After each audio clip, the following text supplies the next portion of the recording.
Məclisimiz özgə fərabətlə bugün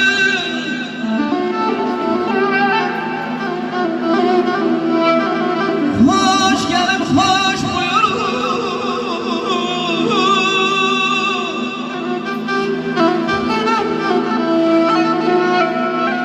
Hoş gəlib, hoş buyurun. Hər kəsi hörmətlə bugün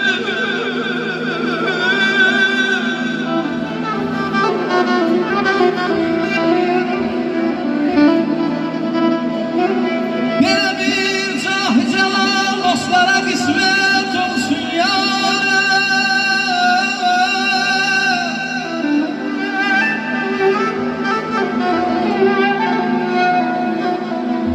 Belə bir cahi cəlal dostlara qismət olsun. Eylə yazılı yürü fəxarətlə bugün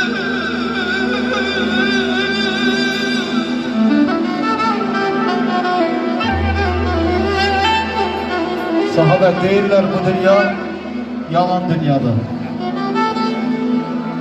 Neyniyək bu dünya yalan olmayan.